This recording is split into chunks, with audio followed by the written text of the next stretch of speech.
I love the setup of them being in an elevator and each floor is a different vision of the future. Yeah. That's great. Just makes me think of David S. Pumpkins. Sure, yeah. And the skeletons are part of it. Yeah. Greetings, loyal listeners and new recruits. I'm Drew Deach. I'm Travis Newton. And this is GenreVision. GenreVision is a weekly movie club where we discuss horror films, action movies, fantasy flicks, sci-fi cinema, and more. And happy holidays, GenreVision listeners. We are kicking off December with a batch of cheery holiday goodness. We're doing our usual Christmas movies. We spread it out a little bit. I think we have a good genre sampling. You can go check out the December schedule at GenreVision.com. But we're starting things off with Scrooged, the Richard Donner directed, Bill Murray starring 80s riff on A Christmas Carol. One that I should say, it's interesting. There was a period early to mid 2000s where I felt that I saw a lot of chatter about Scrooged being kind of a keystone Christmas movie. And now, about 20 years removed from that, I feel like it's become a little bit more of a cult movie for a certain generation. I think we can get into why that might be. But the movie itself is at the time, modern day riff on A Christmas Carol. Instead of having an Ebenezer Scrooge, double in this time, we are introduced to Frank Cross, played by Bill Murray. The actual opening of the movie is a fake out in which it's Santa's workshop is besieged by, I'm just going to assume Soviets, because it's the 80s. Yeah, it seems to be some classic 80s jingoistic movie villain. So it could be, I don't know, the armed forces of Valverde. Who fucking knows? Well, yeah, 80s movies were very big about armed militias. Oh, yeah. Invasion USA and all that kind of stuff. And then it's revealed that Lee Majors, playing Lee Majors, has arrived at Santa's workshop with a big, with the helicopter gun from Predator, strapped out to take out these bad guys. And we reveal that this is an ad for an upcoming broadcast of a movie called The Night Christmas Died. The Night the Reindeer Died. Yeah. And it is revealed that we're in this big boardroom and Bill Murray is the big executive who is overseeing a live television production of A Christmas Carol called Scrooge that is starring Buddy Hackett and Jamie Farr and Mary Lou Retton as Tiny Tim, which is fucking hilarious. But already, right out the gate, it has to be acknowledged that this is an 80s movie. It's very much about the time it was made. It is inescapably dated, but I gotta say, I didn't find a lot of the dated humor dead. It mostly still worked. I found this opening actually to be one of the strongest bits of filmmaking in the movie. It was really strong in terms of satirical perspective. It was stylistically strong. It was wicked funny. I thought this satirical edge this opening had, where we saw this, this sort of montage of, Christmas programming with really heavy satirical elements. Is this is like RoboCop. This is like Verhoeven. Sure. And going to the boardroom again, brought me back to RoboCop, where you have these this table full of slimy suits who are just, pumping all this awful content out into the world, with dollar signs in their eyes. And I thought this is, I think, immediately successful as a satire, with that statement right up front. It's funny. It is really making its point of view known. And I think it nails it. Well, and I think as a new riff on A Christmas Carol and establishing what is the 80s Ebenezer Scrooge. He's not going to be some moneylender guy. It's he's a TV executive who doesn't really believe in Christmas as an idea. He doesn't believe it. He says it's a sham. It's a way to bilk people out of money, all this kind of stuff. It's I think from that opening scene, it wins the argument as to why it wants to be this particular take on A Christmas Carol. Yes. And also another big difference here is that Frank Cross is a maker of product. Unlike Ebenezer Scrooge, who's just about the accrual and the sort of, hoarding of money, Frank Cross actually wants to put product out into the world. He understands that the ultimate goal of this product is to accrue money, but his mercenary attitude and willingness to put this sort of what if it bleeds, it leads kind of thing out there, kind of reminding me a little bit of Nightcrawler a bit. Sure, sure. It's so nasty, and Frank Cross is that guy. Well, this is illustrated by, they show the promo for Scrooge, and it's, this very like, Buddy Hackett is going to be there and like, come watch this magical thing. And Frank Cross is like, this is awful. Run my promo. Yeah. And it's just all this, fear mongering of like people screaming and explosions and, lines Drug like you have dealers. to watch. It's all about like American Decay. It's like super Fox News. Yeah. Yeah. It ends with like that, like, Scrooge, watch it. Your life may depend on it. Like just this very, and Bill Murray's right up in the camera, mouthing the line of, your life may depend on it. It's like, okay, this is like, it also establishes the over the top kind of nature that we're going to be going with here. In terms of the commentary, but it works. Like it totally works. He also runs with it. And also another fun bit of the commentary is they find out later that an old woman died while watching the promo. And he's like, perfect. We'll use her death as like marketing for the movie. And things like this have actually happened. Like they actually talk about, people dying in movie screenings or fainting in movie screenings or puking in movie screenings. Yeah. That's always been, it's commenting on stuff that really does happen, obviously taken to a heightened, darkly comedic extreme. But yes, like, so this setup as for who will be our Scrooge, Frank Cross, is there this first act, I think it works, but it's definitely taking a little bit of time to really click into why we should care about Frank Cross, because Ebenezer Scrooge in A Christmas Carol, as crotchety and awful as he is, there are people surrounding him that hint at like, no, this can be a better man. Like there can be a better man at the core of Ebenezer Scrooge. And in this, there's a number of people some of them who play essentially, stand-ins for characters from the original Dickens story. We have a Bob Cratchit alike who is played by Alfred Woodard as his secretary, who he's just absolutely awful to and makes her work late and gives her a bath towel for her Christmas present. And she's great in the movie. I really liked her. Oh yeah, she's absolutely, it's Alfred Woodard. Like, yeah, of course. It's hard to not like her. And yeah, I think she, one of the things when we were watching it that we kind of had an issue with at the start was that the actual sincerity and heart of the movie wasn't coming through at first because it was going so strong on establishing this satirical black comedy edge. Yeah. And another thing that I didn't quite believe is like, oh, well, Bill Murray is like this extraordinarily likable actor. Like even when he's being a jerk is like Venkman in Ghostbusters. He's still so likable. He's the one people want to imitate, basically. It's like, oh, well, it's because he's like super witty. Yeah. And his charisma and his charm are very, very attractive. But that's a really different take on the whole Scrooge character because Ebenezer Scrooge is supposed to be like the least fuckable person in Britain, right? Well, sure. I mean, he's the most hated and cursed, if he were a flavor, you can bet he would be sour. There he is. Yeah. So there's my Muppet Man. Oh, trust me. Yeah. I was sitting here like running real quick through the lyrics of the first song. The thing is that Bill Murray, and this was a project that was totally built around Bill Murray. He was very involved with the script. And obviously him being Bill Murray, by the time they even filmed, he was just, doing his usual quippy, riffy thing with a lot of the dialogue. It's built to be a vehicle for him. And it's important to note that this was the first acting thing he did after Ghostbusters. It was a 4-year gap. Yep. And that was a big deal, putting him up front and being like, we can sell the movie on Bill Murray being on the marquee. Like that's how valuable this has been after him being in Ghostbusters. Yeah. And the poster is just his big fucking YouTube thumbnail face. Sure. Yeah. They were nailing that YouTube thumbnail face before YouTube existed. So absolutely. This first part where we're supposed to be like, this guy's an asshole. He's our Scrooge. He is being an asshole. Like, and there are sequences that work, but it took a while for us to be like, yeah, but we want to find the humanity in him, which for Bill Murray eventually will probably be easier than most. I also wanted to find the true despicability in him. And I had trouble finding him being like sincerely cruel. Because he's so jokey and so riffy, where I was just like, no, like, right. Be black-hearted, like be truly nasty for a moment, but he rarely goes there.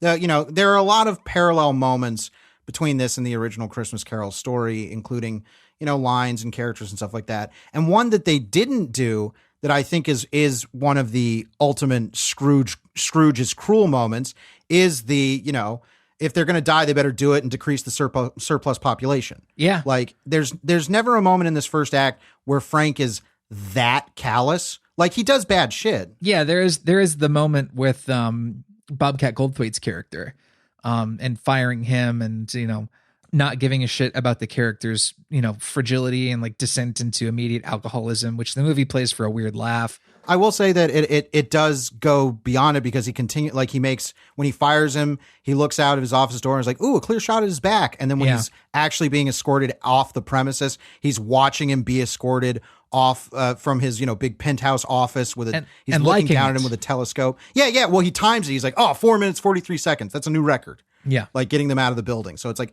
yeah, he is beyond an asshole. He is a despicable person, but he's still Bill Murray. So exactly. Like, there's still a layer there that's really tough to chisel through. That for me is kind of the heart of, like, you know, him being the heart of the movie and the center of the movie. Like, if that's not working all the time, then the movie's not working all the time. Like, we have to also believe that this is a character that the radiant, ever welcome Karen Allen would want to fuck. You know what I mean? Like, he has to be fuckable by Karen Allen.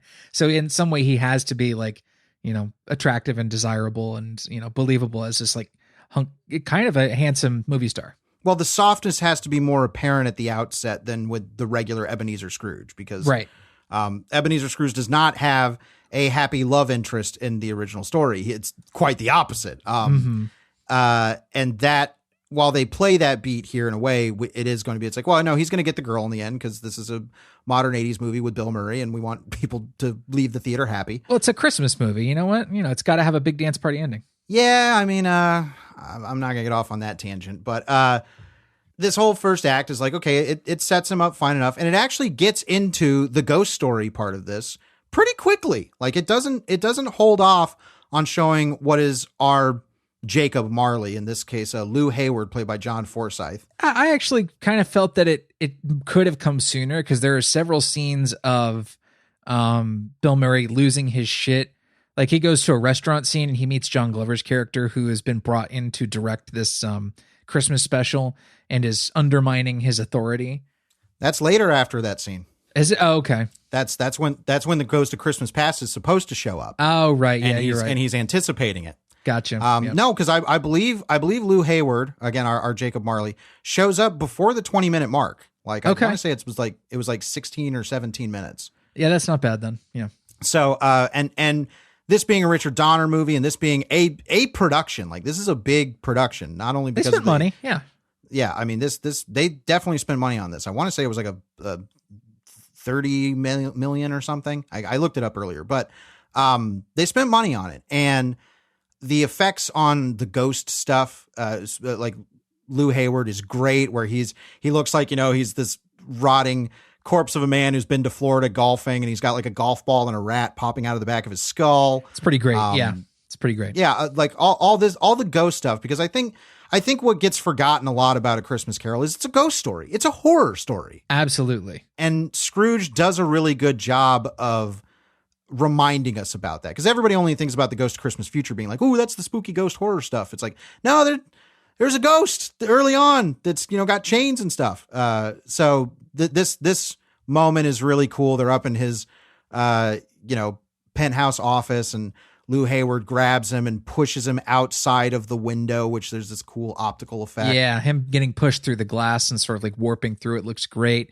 The stuff with him dangling over the street it's fantastic. Like, all that stuff is really, really fun. I think it's hard to describe this as an effects movie to a lot of people, because it won't appear like that for most of the running time. Well, but there are long stretches without effects as well, which are you know, important. But I hesitate calling it an effects film, because it goes so long with, you know, with tastefully using its effects or without using them at all, or at least in like ostentatious ways. Well, I also think the effects aren't as like, it's not trying to make it's not like The Thing, where it's like, right, this is a sequence to just show off how awesome Rob Bottin is, and it works. You know, it doesn't treat every scene as like an opportunity for an effects gag. No, like, you know, when he eventually gets picked up by the Ghost of Christmas Past, who in this one is a weird elfin cab driver, played by David Johansen.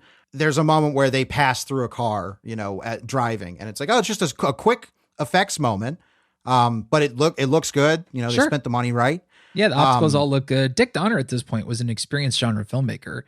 Oh, sure, and an experienced effects filmmaker, of course. He made fucking Superman and The Omen. Like, this is no fantasy. Eventually, we do get into the swing of the Christmas Carol part of it. He gets picked up by the ghost of Christmas Past. Probably my favorite. I don't know, man. That's hard, but I really like this vibe. I like, again, that it's being its own very particular riff on A Christmas Carol. It's like, well, we don't need to have like a weird version of a kid ghost with like a lamp lighting thing on its head or whatever it is in the original story. We can do whatever we want. Right. They can do their own thing. And I like the whole idea of using Carol Kane. Again, brilliant casting. The best thing about the movie is the cast. Oh, sure. I mean, Carol Kane as the ghost of Christmas Present, just truly inspired, as is much of the other casting. Well, before we get, because I definitely want to focus on Carol Kane because it's wonderful.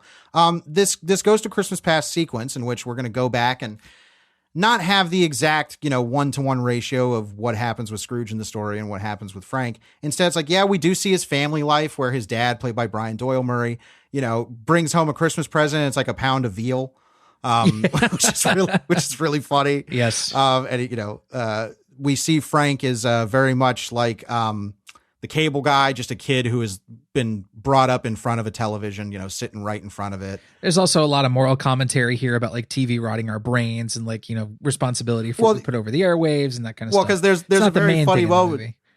No, I mean, this is all part of the commentary about like why, bad TV. But, there's a really funny sequence where Bill Murray's talking about like, no, I had a great childhood. I remember I was running on the fields with a bunch of flowers and there was this woman and the Ghost of Christmas Past like, that was the Little House on the Prairie, Frank. Yeah. You're remembering all these memories from television. He's like Frank's like a replicant, he's got all these sure, yeah, exactly. From TV, yeah. But eventually we see him at the Christmas party of the station. He's like the mail boy. He's the only.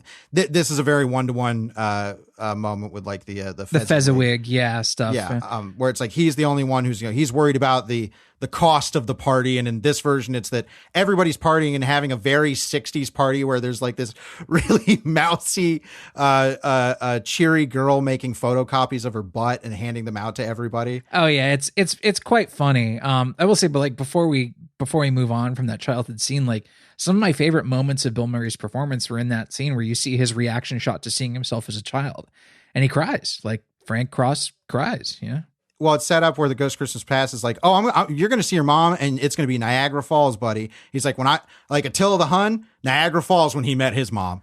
Like, and then of course, yes, like that's exactly what happens as he sees his mom, and his mom says like, I love you, Frankie. And, Bill Murray starts crying. No, some of the best stuff in the movie is just reaction shots of Bill Murray when he's not silent speaking. reactions. He's not trying to, yeah. It's like, he's a fucking actor, everybody. Like, don't forget, he's not just, everybody's fun jerk uncle. Yeah. Like he's an actor and he can really nail the emotional stuff when he wants to, often without having to say anything. So at this party, he is he's delivering everybody's mail, and Lou Hayward is of course like, dude, put your stuff down and party. And he's like, oh, okay, I want to get this finished. But then a photocopy butt lady comes up to him and is like, oh, here, right. Like, here you go, Frank, like, Merry Christmas, and gives him a copy. And he's like, oh, thank you a lot. She's like, hey, do you want to go get a drink? And he's like, oh, no, I got to get this work done. And of course, Frank Cross, present day, being the ghost, I guess, of him, is like, I must have been out of my mind. Yeah, like, that was probably my favorite Bill Murray freak out moment where he's like, must have been out of my mind. Yeah, he's freaking out about like this girl wanted to totally get with me and I was an idiot about it. But then he runs into Karen Allen later on the street when she's coming out of a record store, and they bump, like she I think knocks him on the head with the door. Yeah. And they go to lean down and pick up some of her stuff, and they bump heads again. This is their meet cute, which she then gives him the nickname Lumpy, because earlier when he was visited by Lou Hayward's ghost, he got a call from Karen Allen's character, and actually picked it up and was like, I have to see you. I have to see you immediately. And she ended up on the set of the big live Scrooge show that they're doing. And that's when they've kind of rekindled and met again. So we actually see that before where it's like, okay, they had a relationship. It didn't work out, but they clearly are still in love. I wanted to mention like the scene where he's looking in through a car window at their relationship and, seeing kind of not work out. That scene through like the frosted glass of the car window is like more great silent reaction work from Bill Murray. Are you thinking about when he's looking into their apartment? Yeah. Yes. I remember it, so you don't have to. Thank you. Thanks. Sorry. That's another part of the Christmas Past sequence in which they got an apartment together later. Yeah. And it's Christmas and they're giving each other gifts, and he's got her like Ginsu knives. He's like, I got her this great set of knives. Like they can cut anything. And the Christmas is like, yeah, Frank, Ginsu. I know what Ginsu knives are. Like, which again, all of like these specific things, all of this, the stuff that really dates the movie, we still found funny. But I'll get off on a tangent here outside of the, breaking out the plot. I think that this is part of the reason that Scrooge has become more of a cult movie, is because it's very specific to its era. Mm-hmm. It's not something that feels universal, 40 years later. It's dated. Yeah, it's not something that I think a younger generation can really tap into immediately and get. They probably know Bill Murray primarily from Ghostbusters, or like if they're dorks, like Wes Anderson movies. Sure. But otherwise, tapping into the very specific 80s-ness of this take, I think is going to leave it in a particular period, like a particular time that it's going to be a lot harder to access as time goes on. Right. Whereas Christmas Carol is a timeless story, just based right. It doesn't matter. Of, like, well, that's why it can be set in. That's why it can be retooled and remodeled, for different things, is because the setting of Christmas Carol it was just the present day of its time. Right. But, it didn't have to have all these, very, like Mary Lou Retton being Tiny Tim is fucking hilarious. If you know who Mary Buddy Lou Retton Hackett is Scrooged. Yeah. Like, yes, both you have to know who these people are. But like Gen Z is not going to get that just because those people have passed out of the cultural consciousness. Right. So there are things that it's like, yeah, I can understand why it's very hard to show somebody who's like, maybe they'll like just the basic ghost stuff, but all of like so much of the humor is predicated on the era that it was made. Sure. VCRs, Ginsu knives, all this shit, all this kind of stuff. So the Christmas Past section ends. We eventually get, and while this is going on, Bill Murray is still in the real world, in reality, leading up to this broadcast. So he, goes back to Karen Allen's homeless outreach center, which she works with the homeless, volunteers and stuff. And, tries to profess his love to her after the Christmas Past, but then is like, oh, you're taking care of all these freaking homeless people. Like, get rid of, like, this is his, Oh, what should have been my shelf pick is Dr. Horrible's sing-along blog. There you go. So he says to her, like, stop taking care of all these homeless people. Like, take care of yourself. Like, you're the person, you need to look out for number one and, like, be together. But she's not that person. She sees that's like, hey, he's still kind of shitty. During this, he's ranting because he's been having this ghost experience, and they think he's another homeless guy come off the street, and they bundle him up, and he's talking to like Michael J. Pollard and Anne Ramsey, who have bit parts in this, and it's like it's Michael J. Pollard and Anne Ramsey. Yeah, cast is stacked. It's great. Yeah, and they think he's Richard Burton. Yes, which is again like it's very dated. Like, yeah, it's so fucking funny because they're like, Dick, after Exorcist 2, I understand why you didn't feel it. It like, and I'm fucking dying, but I'm like, there's no way a 20-year-old is going to have any frame of reference for this. No. And then of course, so they start asking Bill Murray to do Dick Burton bits for movies. Like they're like, okay, now do Where Eagles Dare. And I'm like, this is for me, this is fucking great. But yeah, this movie is a shelf life. But then he goes back to the studio, and it turns out that the Ghost of Christmas Present comes up. And again, it's not a variation on big burly, basically Santa Claus man, Father Christmas. It's Carol Kane as a riff on the Sugar Plum Fairy, but she's the ball buster. She has a sign that says like the ball buster suite. Oh yeah. She's a complete sadist and basically wants to beat Bill Murray up at every opportunity she can. So she's constantly punching him and because she says kneeing that him in the balls and all this shit.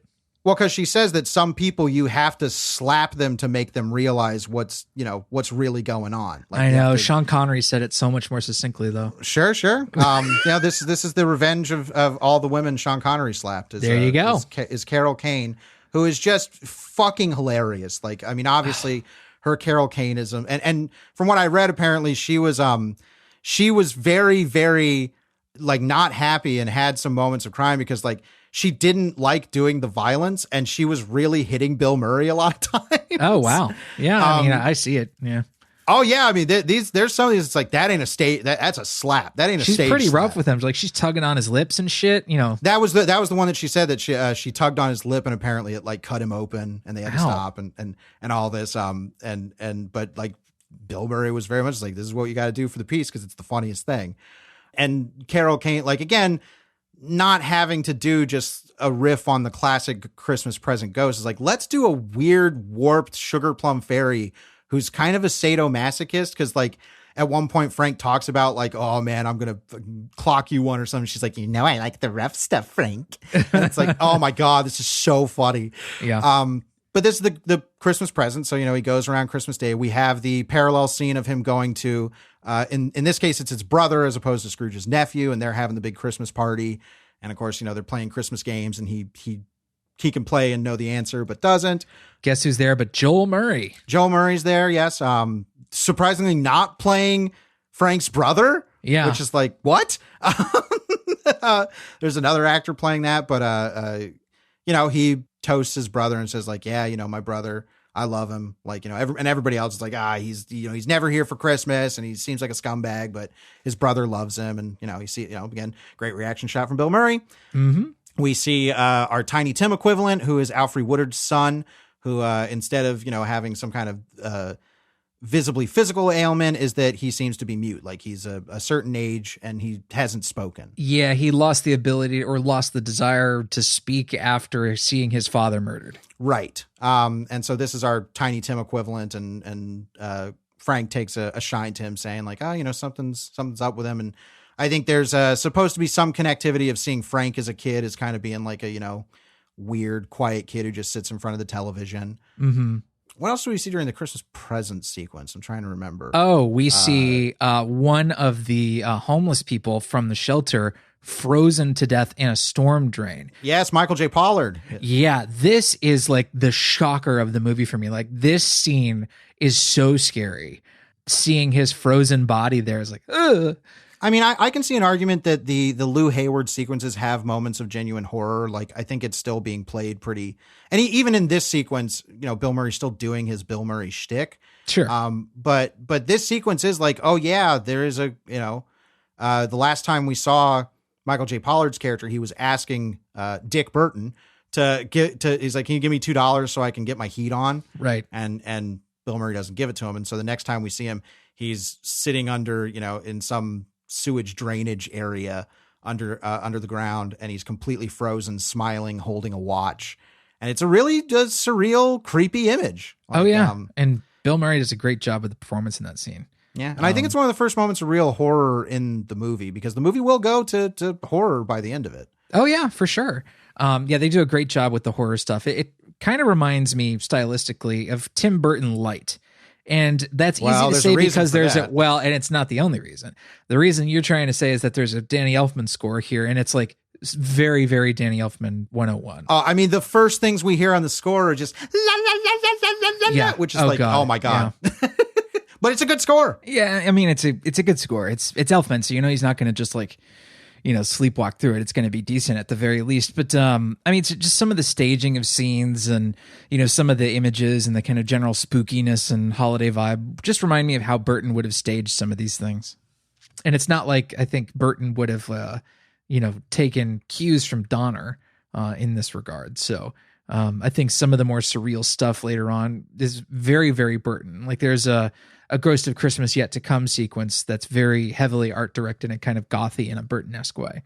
Sure. Yeah, I know which one you're doing. The Karen Allen one is very, very Tim Burton. Sure.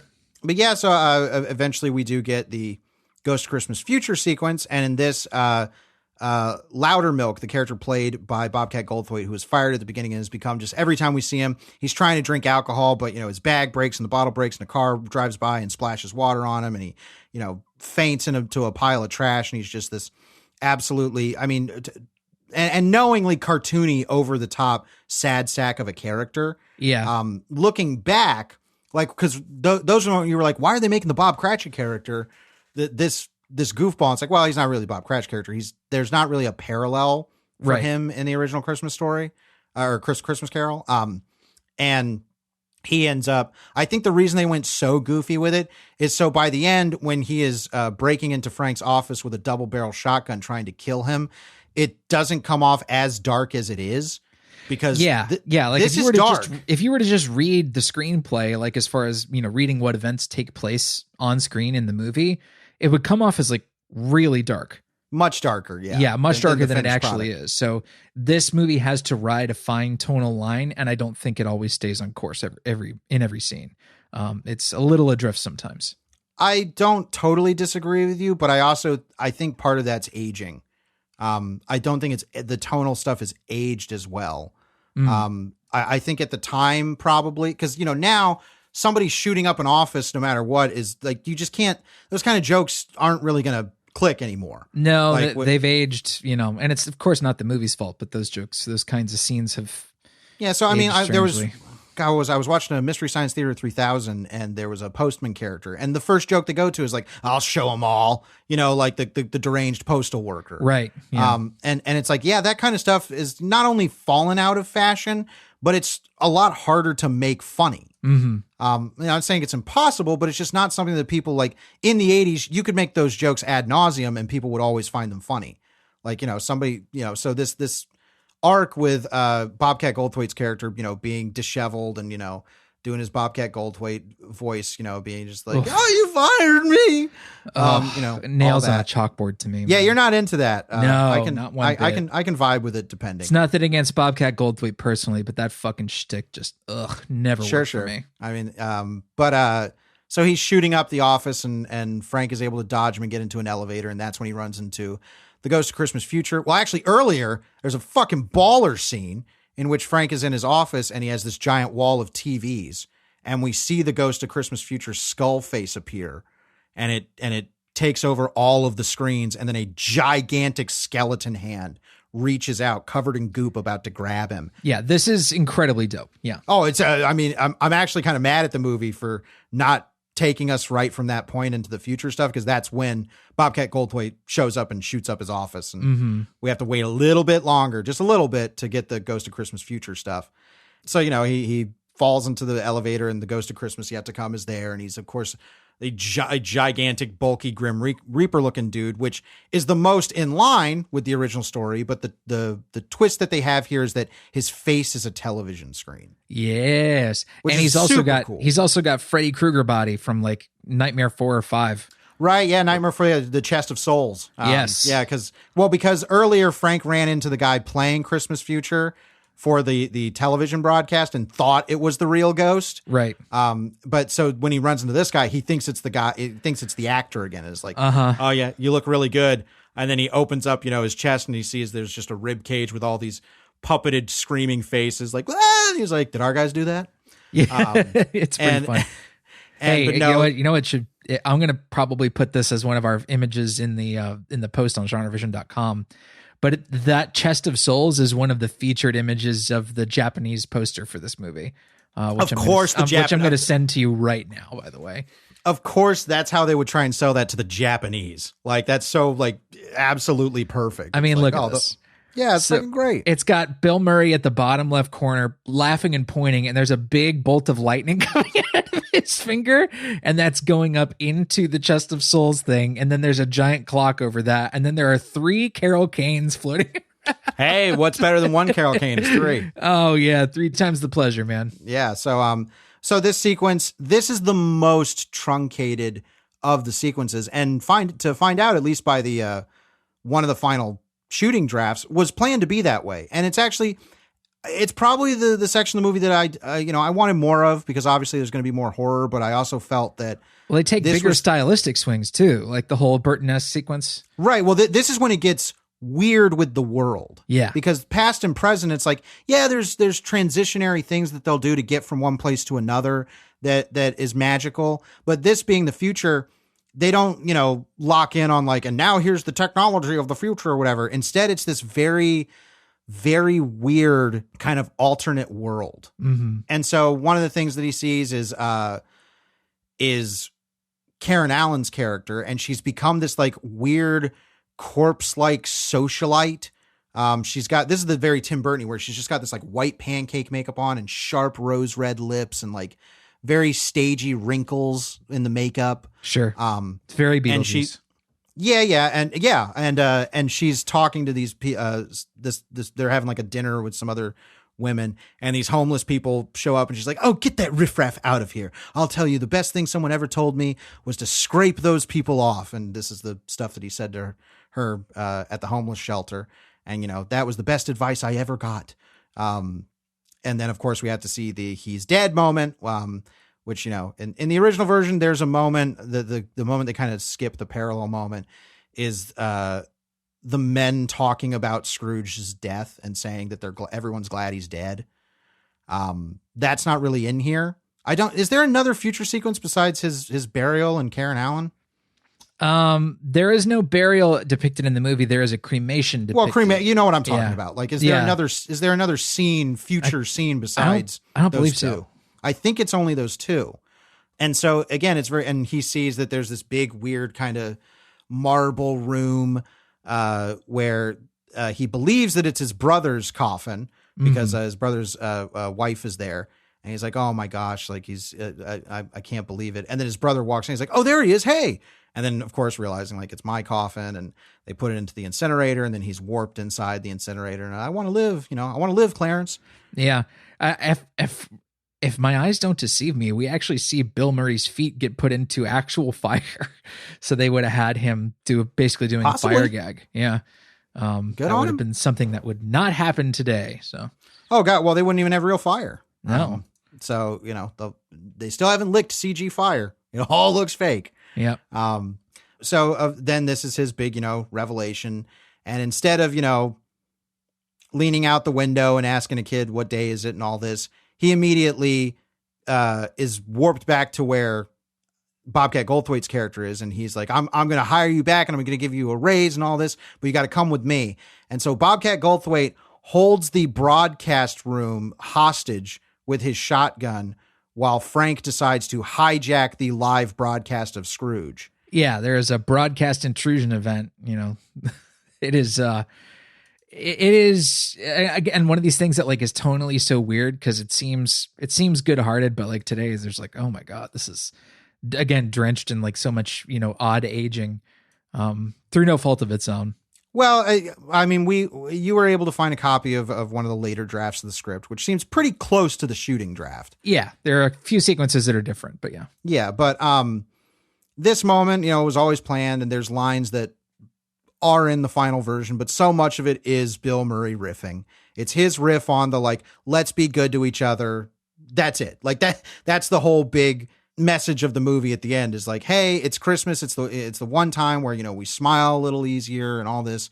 And props to Bill Murray. Like he's going for it in full sincerity. Yeah. Where the whole like public freak out rant moment where he talks about like finally feeling the spirit of giving, and it being infectious. Like that actually really worked for me. I got a little misty eyed at that. Oh, I did. I got it where he's talking about like, I haven't felt this good in a long time because I feel, that I want to help people out. And he says like, hey, listen, everybody here, we're going to order the champagne, not the champagne that I send to other people, the champagne that I get for myself. Right. Like, stuff like that. And he's talking, and again, part of it is, there is a very big thing about the homeless, which comes from A Christmas Carol. That's directly, there's the the characters that are fundraising in the original story. Yep. So there is this thing where he has like the line that I'm like, this is supposed to be funny and endearing, but now reads as just like, I don't know, is when he's like, you see these people on the street, like acknowledge them, say something to them,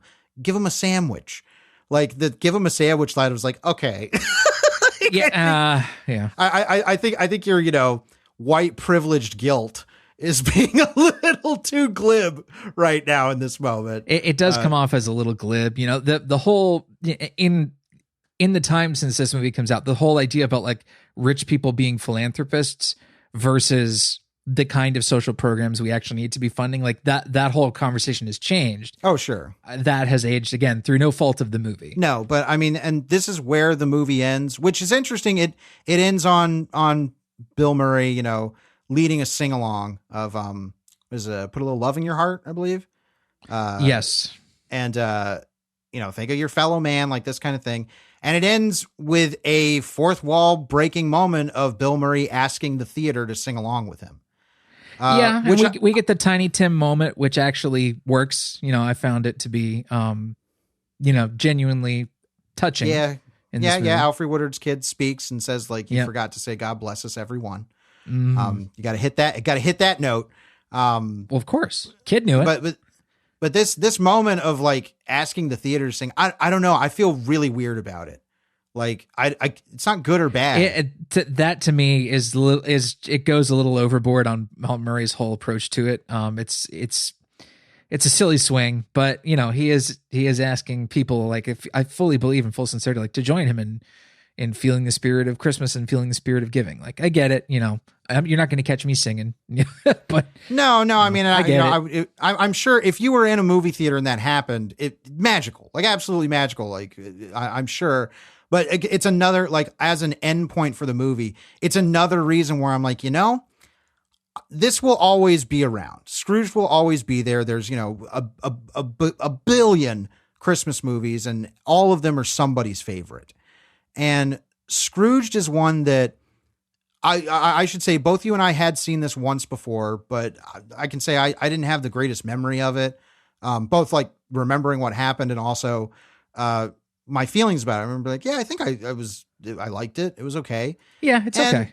And that's where I kind of ended up this time. I was like, this is a good movie. Like I think it's a good movie, but one is that it will be, I think at some point it's going to have to remain a very specific cult Christmas movie, which is cool. I'm all about cult Christmas movies. Sure. Absolutely. And two, I think it's a really good indicator of a movie, especially a Christmas movie, that it's of its time for a generation. I believe that like kids who saw Ghostbusters when it was in theaters in 1984, and were just absolutely jazzed by that. 4 years later, they grow up, they're a little bit older, but maybe they're like 12 or something, and they see Scrooge and it's like, oh, it's Bill Murray being sardonic and funny, and it's got dark, weird ghost stuff too.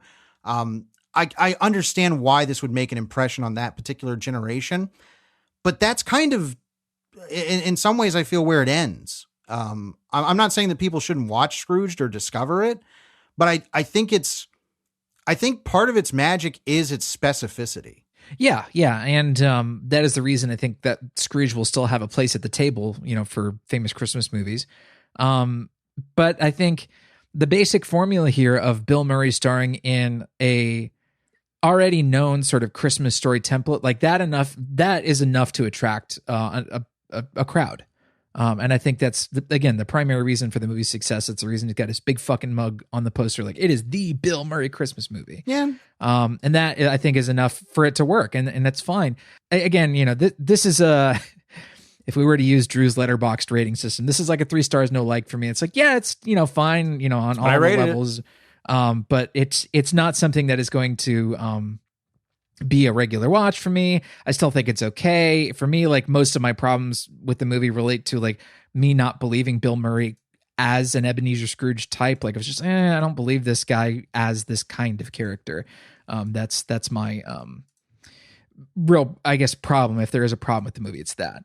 But otherwise, there's still some stuff. And I think it got there. I think in terms of that criticism, I think it got there eventually, but yeah, I don't begrudge anybody for this being one of their Christmas movies. Cause like, hey, I get it. Like, sure. If I was born a couple years later, I probably wouldn't be watching Muppet Christmas Carol every single year. Yeah. Like I get it. Like, and I love that movie, but I totally understand somebody being like, yeah, Muppet Christmas Carol holds nothing for me, because with Christmas movies, I think you got to see them at a certain age for them to plant their flag in you. Mm-hmm. I really do think so, because I can see like a thing we were talking about before we started recording was like Christmas Vacation is like your Christmas movie, Travis. Like that's that's the one that you love. And I did not see that growing up. I saw it, later in my either teenage or young adult life, and totally recognized like, this is a funny movie. This is a good movie, but it's not going to have that hold on me because I didn't see it at a certain age.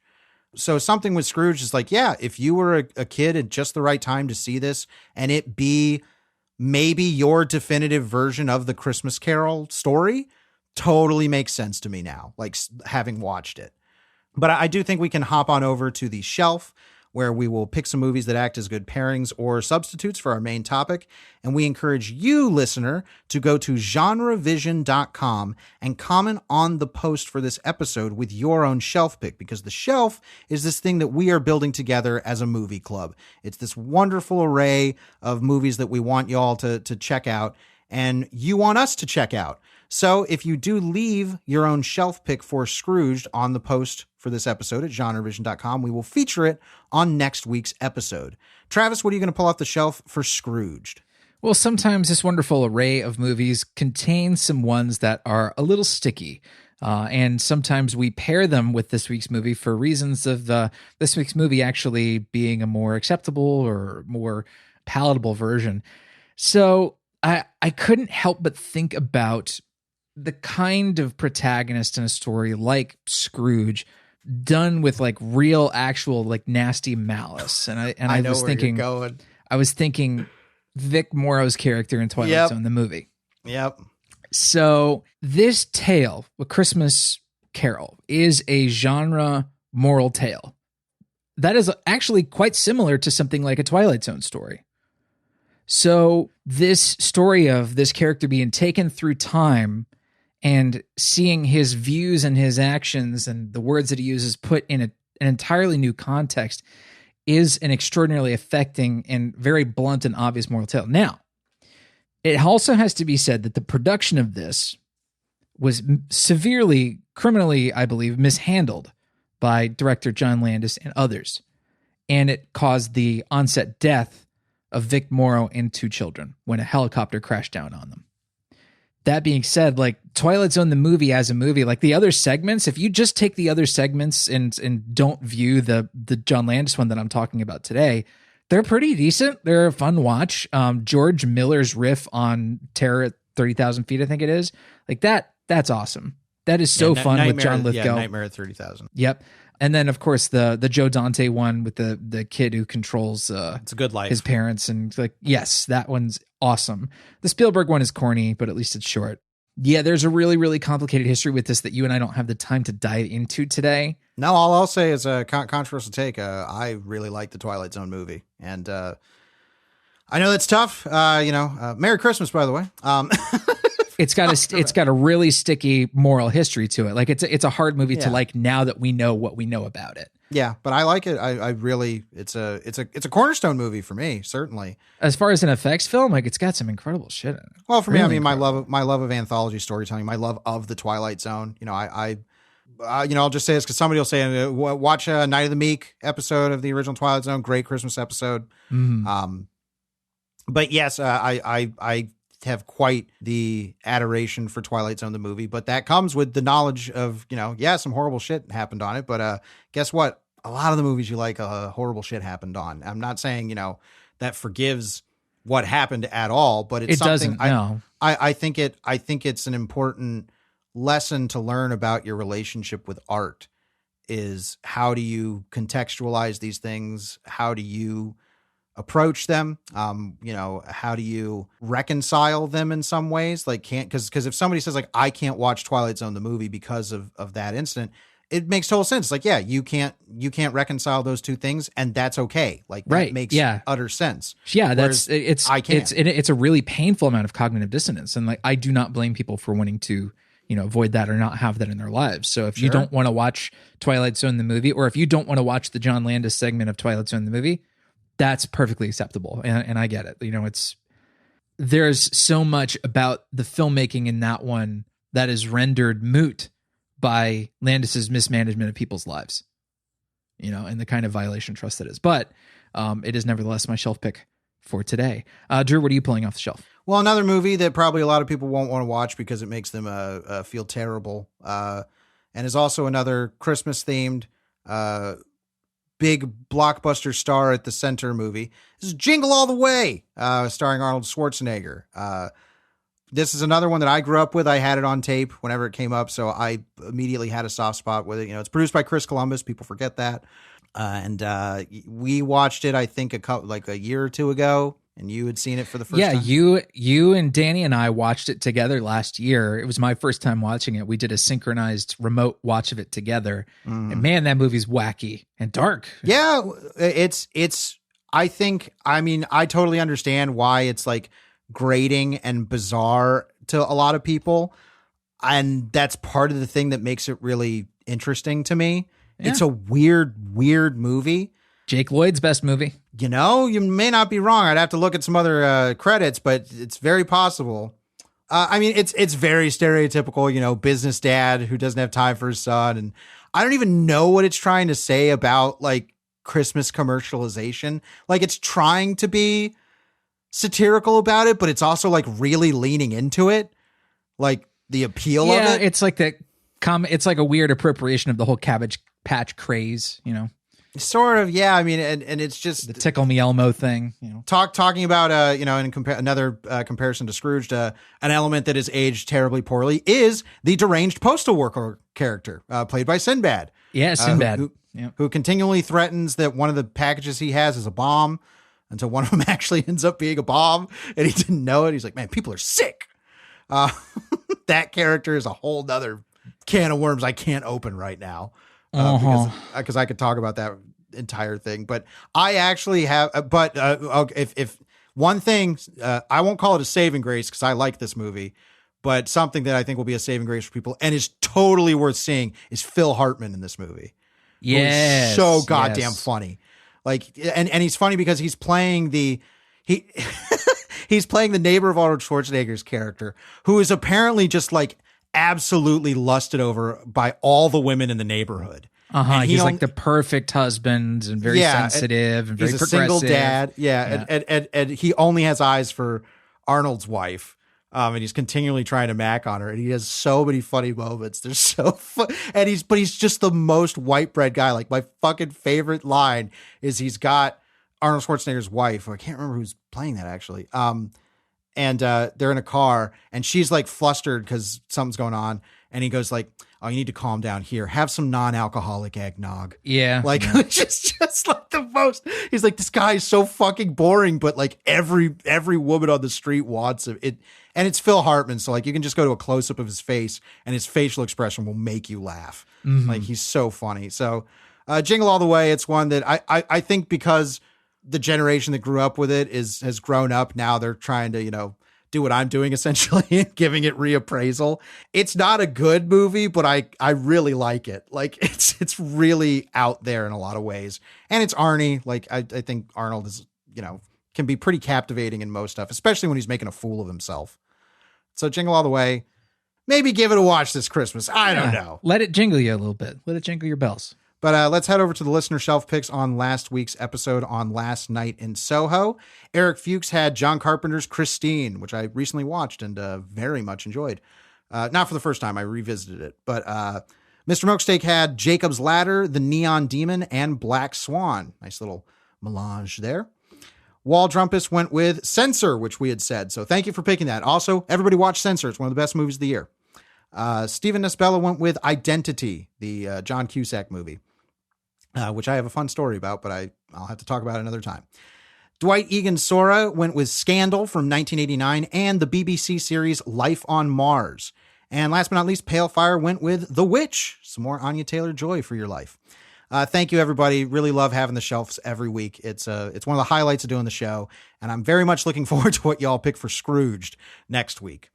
Now, we do have some quick calls to action, but stick around because Travis and I are going to talk about one of the more surprising horror offerings of the year.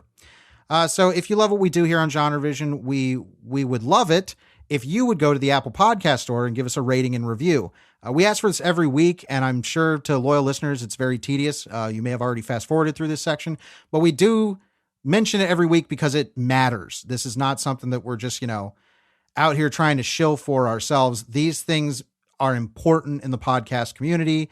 They're important to growing the show, getting more listeners, building up the show. And we always want to do that with GenreVision. We don't like stagnating. We want the show to get bigger and better. And a big part of that is getting reviews. So if you like the show and you haven't given a rating and review at the Apple Podcast Store, please do that. If you leave a written review, we will feature it here on the show. And if you want to get even more GenreVision in your life, you can go to patreon.com/GenreVision and become a premium subscriber for just $5 a month. You will get access to weekly pre-shows. We just did one basically nerding out and theorizing about The Matrix Resurrections. It was a very long episode because we both really like The Matrix and talking about what this new movie could be about. But we do weekly pre-shows. We do extended currently consumings once a month. We have bonus material for a bunch of other GenreVision shows, additional bonus stuff that we do every once in a while for GenreVision, just a whole bunch. I think there's like almost 100 hours or something up now. So if you want more GenreVision, patreon.com/GenreVision. Let's do some currently consuming. Num num num num num. And Travis and I had the same thing on our plate this week. We watched VHS 94, the fourth installment in the VHS horror anthology series. I saw the first two. I didn't see the third one, VHS Viral. I know you did. I didn't hear much good about that one, so I was kind of like, all right, I'm kind of done with this series. I think the gimmick of it had left me, because the gimmick being that these are all found footage being viewed on VHS tapes thing. Yeah. Well, it seemed like the people behind the production were done with it after VHS Viral too, because it's like, it's feeling less relevant. VHS Viral didn't strike it. Like, I don't remember any of the shorts from VHS Viral, but I was really surprised at VHS 94. VHS 94 has 4 new segments, and then of course a wraparound. And I believe 2 or 3 of the segments are from women directors now, so that's pretty cool. Cool. Some of my favorite ones, like the first one's pretty fucking great. It's my favorite one. Well, but before we dig into the individual stories, I will say that the whole reason I saw this was I was surprised that people were saying like, no, VHS 94 is good. Like it's, and I was like, okay, maybe there's something going on here, worth checking out. And I love anthology stories, especially anthology horror. So I was like, all right, I'm going to give it a shot because people are saying this is pretty good. And the word on the street is true. This is pretty good. Like it is. I really liked VHS 94 there. Even the sequence that was my least favorite, I was still like, no, this is good. It's just not clicking with me. Yeah.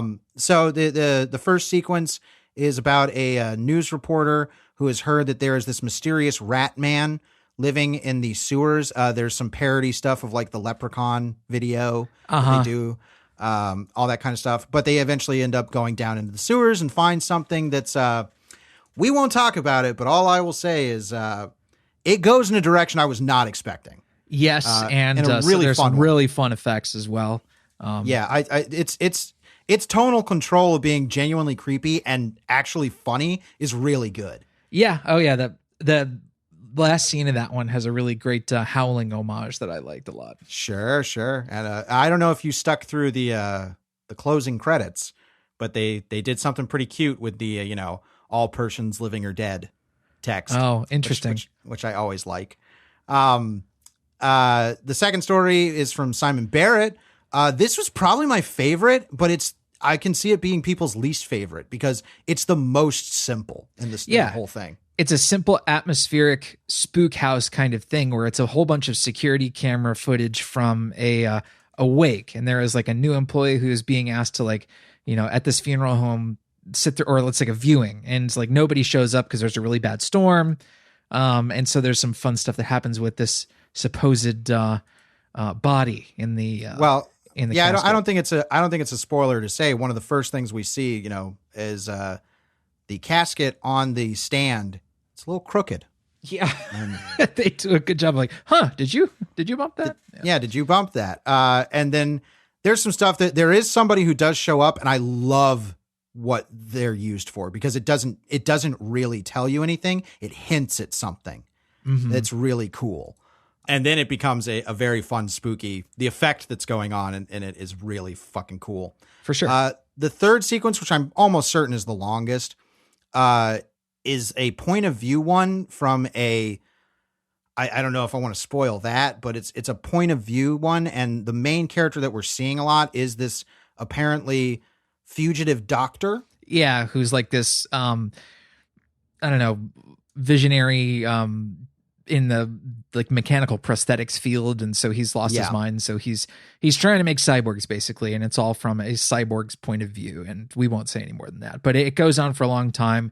It's pretty fun. It's big and violent, and it doesn't nail exactly what it's going for in terms of pathos. Like that, you summed it up that way, and I was like, fully agree. But in terms of executing its premise on that kind of budget, like it nails it. The actor playing the Doctor is super magnetic and fun, and having fun being wacky and crazy. Very arch. Yeah. Being a very big, Frankenstein character. That's very good. But yeah, I don't think it hit the emotional core of what it was going for. And so that kind of made it the weakest, but it's still not bad. And the fourth one's probably like conceptually as like, let's do this idea. It's probably my favorite in that regard, because I'm not going to spoil what it is, because even I was like, what's going on at first? And I was like, okay. Yeah. The gradual way they revealed that's pretty interesting. Yes. The reveal of that fourth but it's essentially some kind of like religious militia who are planning a terrorist attack. Mm-hmm. And there is an element to their plan that is the mystery. That's like, why do we keep seeing this particular character? Why do we keep seeing this happen to them? What's going on? And then that revelation was like, that's a great idea. I don't know if it necessarily like worked as a full thing, but the ending was kind of like, yeah, that's the ending that makes the most sense, and it's satisfying. But still good. And then the wraparound's the wraparound. Like, it's just like, there's actually some cool, creepy stuff in the wraparound, I'll say. There is. The acting in it is the worst of all of it. Yes. Like there's not a single believable line delivery in that wraparound, but you know what? It's still fun, especially stylistically. Yeah. Well, the VHS wraparounds have always been bad. Like, I don't remember a good wraparound in any of them. And that's tough with anthology stuff too. Like the wraparound's always a tough nut to crack. But there's some good, because it's like it's from the perspective of a bunch of like SWAT members raiding what seems to be some weird cult, and they keep coming across all these different tableaus with like tons of TVs, and there's a message that keeps playing over the. I'm like, that could have been an interesting story in of itself, but as a wraparound, it's like, yeah, okay, whatever, fine, sure, cool, exactly, yeah. But not a bad time. I was very surprised. I was very happy, very delighted with VHS. Yeah, 94. Watch it on Shudder right now. Yeah, go for it. So we will be back next week with another snowy holiday movie. We're going into fantasy, because we haven't done a fantasy movie in a while, and we both haven't seen this, right? No, I saw this on DVD when it hit DVD back in ye olde times.